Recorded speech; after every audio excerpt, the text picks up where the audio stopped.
You reach Tapovan, there is the Akash Ganga flowing by your side. You see a massive mountain, Shivling as we call it. You see Shivling from base till top, and such a magnificent sight. I've seen people just folding their hands, tears are coming down their cheek, and they're just sitting there. From Unboxing Stories, this is Himalayan Diaries. I'm your host, Ojas. In today's fast paced world, keeping the childlike wonder alive is a rare gift. Our guest today, Shivani, revisits her cherished childhood memories of climbing trees and strolling by streams, using these experiences to fuel her adventures in the great outdoors. Based in Dehradun and often traversing in the rugged trails of Uttarakhand, Shivani has led numerous treks, each time uncovering the untouched beauty of the region. Join us as she shares tales from her favorite trek and delves into her deep rooted connection with nature. Welcome, Shivani, to Himalayan Diaries, and thank you so much for joining. Thank you so much, Ojas, for inviting me.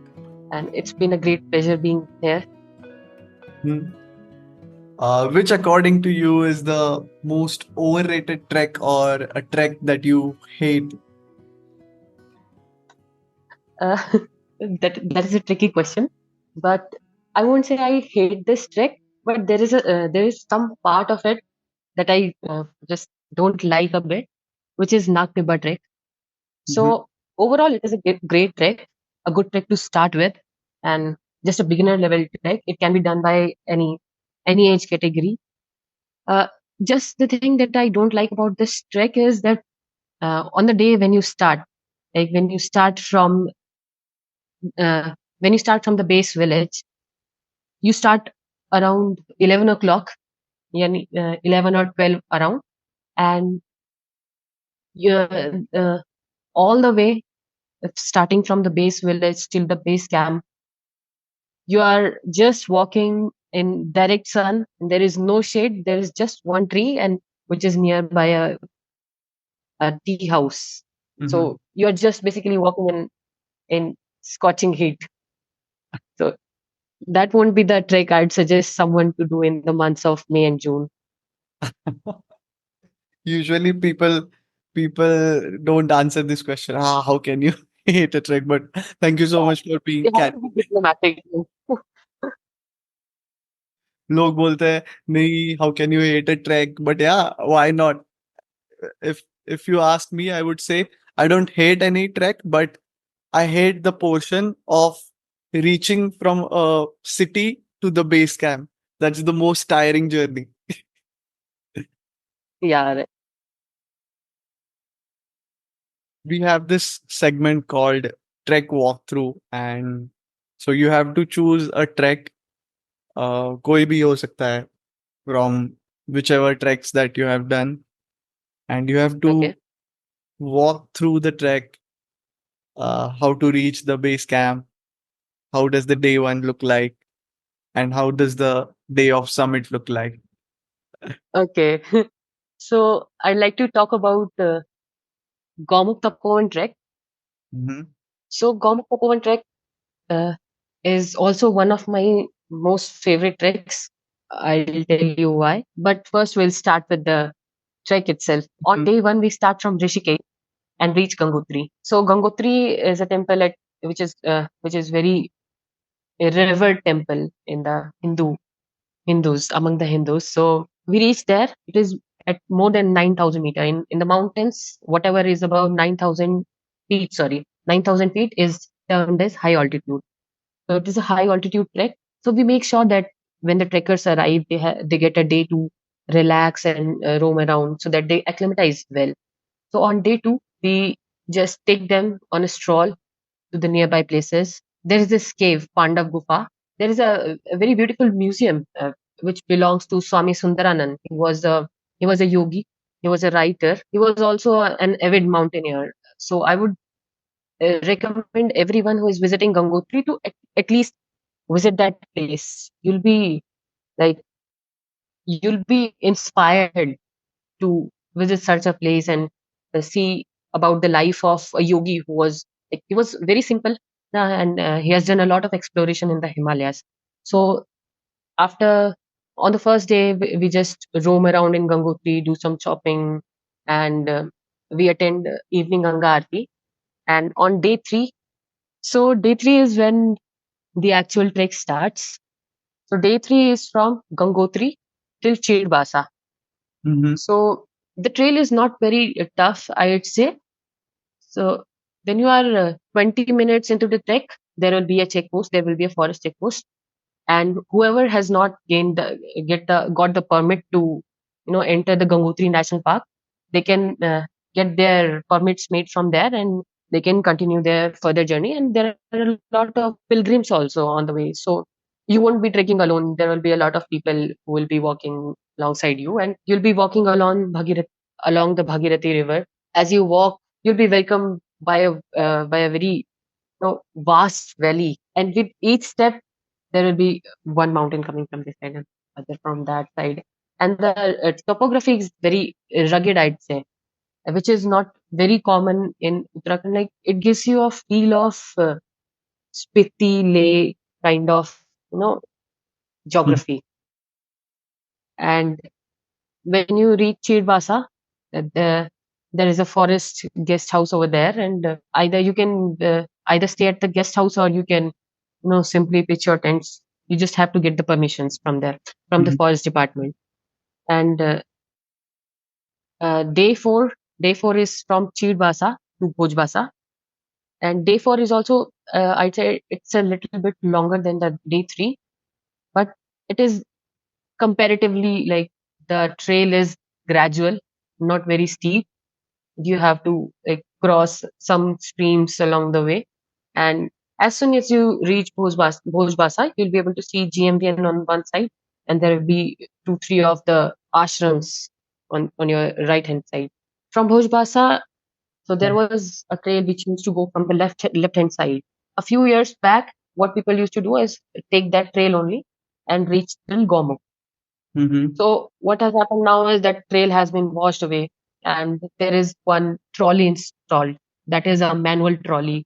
So Okay. people go there and they literally pull people, across the river.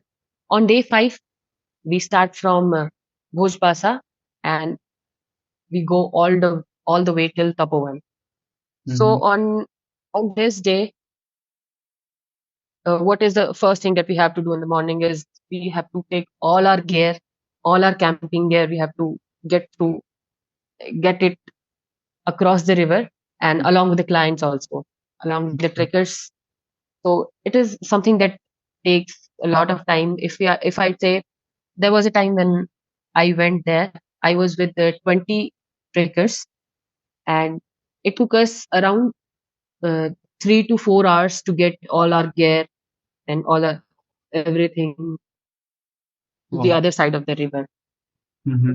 That one would be the, I think, challenging part for the staff, but uh, it's not that, like, if there is a team of people, you can do it easily. So till then we start our trek from Bhojbasa early in the morning, and till Gaumukh, the way is just it's a gradual ascent, not a lot of gradient, and you'll be walking alongside the river, but it will be at a greater distance, and there will be a patch of moraine which will be between you and the river, so you won't be able to see the river directly, but you can hear the sound. So on this day, we don't usually go to Gaumukh, because if we go to Gaumukh, people will, they'll stay there and they'll click pictures and all, and so it takes a lot of time. So what we do is we just show them that this is Gaumukh, and on your way back, we'll be taking you to Gaumukh. Mm-hmm. Then after start the actual, what we call the rockfall area. When we start from, there is a way that goes to the right side of the Gaumukh, the Mm-hmm. Gangotri Glacier. There is a way that goes up, and we go all the way up, crossing the moraine section, the moraine of Gangotri Glacier, and we climb up. And we have to do it very fast, as fast as possible without stopping, because it's a rockfall zone. a dangerous patch, I'd say. And there is a river which comes from Tapovan. उसका नाम है आकाश Ganga. So Akash Ganga is one such river. It literally feels like Ma Ganga is like descending on earth from the heaven. So that's why Wow. the name Akash. Yeah, it gives such a wonderful feeling. And to cross that patch, it takes us around 3 to 4 hours of continuous climb, and it's very steep climb. And the trail is completely filled with scree. Scree is like small, very small pebbles that makes it difficult to go on inclined slopes. It's kind of slippery. So when you completely climb that patch and you are exhausted, the moment you reach Tapovan, so Tapovan is a vast grassland, and you reach Tapovan, there is the Akash Ganga flowing by your side. You see a massive mountain, Shivling as we call it, and you see Shivling from base till top, and there's such a magnificent sight. I've seen people just folding their hands, and their tears are coming down their cheek, and they're just sitting there doing nothing, just sitting, and they're just staring at Shivling. It was actually it was an emotional moment for me also when I first went to Gaumukh. I was awestruck by the beauty of Shivling. I just sat there with my triggers, and when every one of them was ready, we made our way to the campsite, which was nearby only, uh, on the at the banks of Akash Ganga. And in the evening, we went ahead. There is one ashram, Moni Baba Ashram, if you Mhm. must have heard of it. So there is Moni Baba Ashram. If we go further up, we'll reach a sort of a ridge sort of, and we'll be able to see the whole Gangotri Glacier. Gangotri Glacier is said to be one of the largest glaciers in India, and there you'd see why. So you'll be able to see the entire glacier from Mhm. where it is originating till your campsite. One more peak that is worth noticing is Meru. Mhm. So I remember when I was in my BMC days, we were shown a documentary of Meru. It was shot by Jimmy Chin. Jimmy Chin was the person who shot that film. There was this shark fin route, which was like I don't remember after how many years it was. Like they were the people who successfully climbed it. It's a very technical patch. So Meru is one such mountain that you must look for when you're on this trek. And in the evening, we come back. For me personally, Tapovan was a place that is very close to my heart, because if even if you're not a meditator or anything, you'll you'll feel the energy of that place. Nah, you'll be naturally in a meditative state. You just sit there and you'll go in a different zone. So that is the energy of Tapovan. The तप जिसको बोलते हैं कि तप की भूमि है Tapovan. So that is a place where बहुत सारे साधु संत वहाँ पे आके उन्होंने तप किया था, Mhm. and that is the right title given to that place. And on the next day, we make our descent from Tapovan all the way till Bhojpasa via Gaumukh. When you climb down, you have to be very careful, because as I previously mentioned, there is a lot of scree. Mhm. So that scree tends to like disbalance you, na? You have to be very very cautious while keeping each step. When you descend, and to your right side will be Gaumukh. So Gaumukh is basically snout of a glacier. What is a snout? A snout is a place. It is the ending of the glacier from where the glacier ends and the river starts. Oh. So yeah, it was named so because it used to look like mouth of a cow, hence the name Gaumukh. So Oh. it is the snout of Gangotri Glacier, and it feeds one of the longest river and the major tributary of Ganga, that is Bhagirathi. And since it is a river, is a place of worship, like it's a holy place for Mhm. Hindus. And this trek is one such trek where you'll see, I'd say, adventure and spirituality. They go parallel. They walk together, hand in hand. So if you stand nearby Gaumukh, you'll feel like you'll feel so small, and you'll feel so humble. And I think this is the speciality about the mountains, that it makes you feel humble. Yeah. And no matter if you're a religious person, if you believe in God or anything, if you belong to any of the religions, I've seen people just standing there folding their hands and just going down to the mighty glacier. And this is the real beauty of this trek, I'd say. And uh, people also take dip in that holy water. And Mm. after that we make our way to Bhojbasa, and again that pulling of trolley continues. So that is where, like, there's one incident where there was this sadhu. He was alone. He was coming, and there was no one to, like, pull the trolley for him. So one of our trekkers, he was roaming around outside, and he noticed it. So he went there. He didn't call any one of us. He just went there. He was alone pulling that trolley. And so some I think one of the staff members, they noticed it, and they just ran to help him. And so this is the thing in the mountains. You can't fake your identity. You can't fake your personality. The helping nature, it comes from within. Mm. So this is one such thing that I noticed on this trek. So now we are on the last day of the trek, the actual trek. Now we'll walk from Bhojbasa and Mhm. all the way till Kotri. So this is a long trek.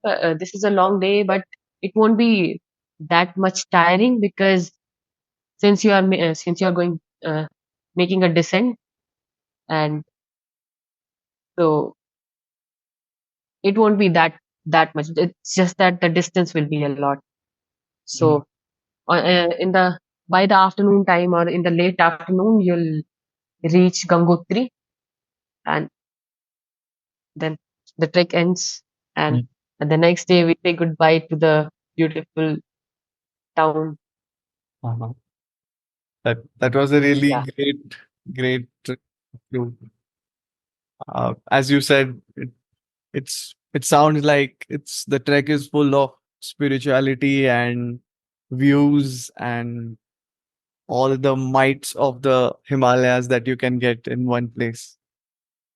indeed. And also, I'd like to add one thing: tapovan. So tapovan is base for it. It acts as a base camp for, for scaling peaks like Shivling, Meru, if I'd Mhm. say, and Bhagirath. So, so Tapovan is one such place which is very frequented by renowned mountaineers. And yeah, that's it. Mhm.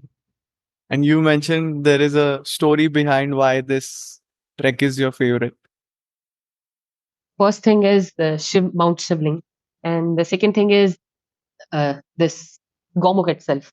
So when we reached Gaumukh, everybody else was they were busy taking pictures and just taking a dip and collecting water from the Ganga Jal for their homes. And I was just standing, looking at the glacier, how big it was and how small it was making me feel. So it was a humbling experience for me. It's almost unimaginable to see a river that is the lifeline of the subcontinent originating from that place. So this is a quality that itself makes this particular glacier and this particular place one of its kind, because it is the feeder to the river which gives life to the almost all the north and eastern part of the country. So that was the one thing that makes it a highlight for me. So Gomukh is the highlight of this trek for me, Yeah. and Uh, that is why I love this. that's so nice. I mean, yeah, I could imagine when you were telling that there's a mountain in front of you. It's so huge that you feel insignificant and you just do nothing and pray to it. That,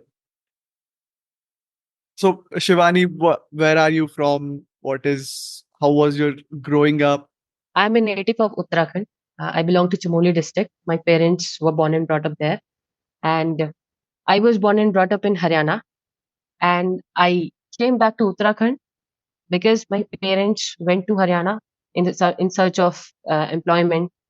And I was the one who came back to Uttarakhand in search of employment. And I've been living in Dehradun since the last 1 year. Hmm. Hmm. And how was your growing up? When was the first introduction that you remember of outdoors? When did you get impressed by the outdoors? As a child, I was never good in sports. I I didn't like sports in general. So outdoors was one such place where I found my solace. And I used to be a like I used to love being alone. So there was time I used to just sit by a tree or by a stream and just roam around on my own. I remember when I was a kid, I used to, as kids, when there was summer vacation, I used to go to my grandparents' house, and there I used to go with my nani ji. वो घास लेने जाती थी, and I used to accompany her. So that was my first introduction to the outdoors, to the mountains. और उस time नहीं पता होता था कि हाइकिंग क्या होती है, ट्रेकिंग क्या होती है. We just used to go. So Hmm. that was my first memory of being in the outdoors. Hmm. Usually, uh, people see Uttarakhand as a tourist place and they go there to see the mountains. But for you growing up there, how I can't imagine how beautiful that must have been. Yeah, it was actually. I've not been a lot in Uttarakhand. I used to just go there for the summer vacation, but that was the time. Like I think I grew fond of mountains Mhm. and trekking in general. Mhm. Mhm. When was the time that you decided that you will become a trek leader? How was that transition? So being honest, I never wanted to be a trek leader. First of all, I just wanted to do something that was not 9 to 5, and I just wanted to be outdoors. I wanted to do something that is different, and it was a thing for me. So I remember when it was in 2017 when I did my first trek. It was Tungnath trek. So I was visiting my cousin's place, and we were just sitting and we were having just gossiping around, and we were having chit chat. And so my sister said that let's go on a trek. Let's go to Tungnath. Uh, I just casually said yes, and then that was the first trek I ever did. And after that, I don't remember going on any trek or to the mountains in general for 2 years. And after that, when I did my basic mountaineering course from NIM, I just casually applied for the post of trek leader, and I was selected after an interview, and it came by like in surprise. So when I told my parents, they were like, "Okay, शौक के लिए कर रही है, कर ले थोड़े time के लिए." They were not sure that I'll make it my profession eventually. Mhm. So that was the thing. Then I started trek leading, and somewhere in that duration, I came to know that this is the thing I want. This is where I belong. Mhm. And the first trek that you mentioned, how was that experience? I'm sure it because first trek is always special. Yeah, it was actually, and it also holds a special place in my heart because it is a Shiv temple, and that too at the highest altitude. And but back then we were not aware of AMS and all. So what we did was we started at 1 p.m. and we were back to Chopta by 4 p.m. So we just ran, we did darshan, and we just came back. So that is how my first trek was. It was not very no. We didn't stop by to see the view around. We just went, we did darshan, and we came back. Mhm. So Mhm. there was nothing. like that on my first trek. It was just normal. But what was the feeling when you completed it? Did you feel something different than the walks around the stream that you used to take with your Nani? I was there. There was greenery all around, and I was just sitting and soaking in the vibes of the surrounding. And I was just doing nothing and just sitting like that. Mhm, mhm. And you have been part of one of the initiative where you have given training to specially able people. How was that experience Yeah. and what was that initiative? Can you talk more about it? Actually, it was just a few weeks back. Mm-hmm. So the organization that I was working with, they had a tie up with a veteran soldier. His name is Meem Bahadur Thapa. He's retired para SF from 21 para, and he had an initiative where he the name was Commando Ragda Course. And if we talk about Commando Ragda Course, so it was basically to train the youth, to train the mindset of the youth in such a way that uh, they get to know what our soldiers are going through, how they are trained, how they live, their lifestyle. So there were a series of uh, physical conditioning. They were given training in running, and there were several exercises, you know, physical exercises, and they were made to they were made to wake up at 1 o'clock in the night, or sometimes uh, they were they were given, we call it ragda. It's a kind of a punishment, if they say, but the punishment was not to like physically break them down, but to uh, challenge them mentally. So that is what, if the NCC people will be able to relate to this. So coming to the part of working with the physically, sorry, I especially able people. So it was a great learning experience for me as well, since it was the first time I worked with them. And I noticed that they're not uh, they're not any different people. They're just like us only. It's Mm-hmm. just that God has made them in a certain way, but they have the equal ability, है ना? So I used to make sure कि जब भी the other people were getting ragda, I used to make sure that they're not just standing like that, so that they feel included. You know, they're getting equal punishment, so they feel included. So that was the main motive. And there was this girl named Jayadei, and I was one of the aide and instructor to her. So she was very fond of learning new things, and she was very keen on learning different things. And she was very sharp minded, and she was a good learner also. She was a fast learner.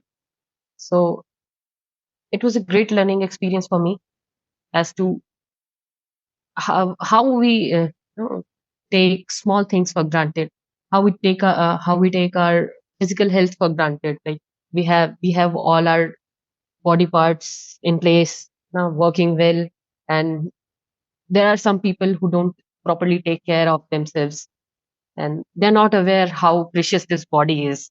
So it was a kind of a great learning for me. This what I would say. Mm-hmm. That was amazing and inspiring story. And this brings us to the end of our conversation with Shivani. And we will meet her soon in the coming episodes to know more about her journey and the stories from the mountains. You can follow Shivani on Instagram. The link is in the description. Thanks for joining us on Himalayan Diaries from Unboxing Stories. I'm your host Ojas. Together with Shivam Hasurkar, we are the creators of Unboxing Stories. Remember, every step in the mountains tells a story, and we are here to bring them to you. If you are inspired to start your own trekking adventure, please remember that these are not just leisure activities, but true adventure sports. It's crucial to learn, prepare, and take all necessary safety measures before embarking on your journey. Your safety is as important as your adventure. If you have enjoyed this episode, do share it with your friends and family. Please make sure to follow us and leave a review on Spotify, Apple Podcast, or wherever you get your podcast. Tune in next time as we continue to unbox more stories from the Himalayan Diaries. Until then, keep moving forward.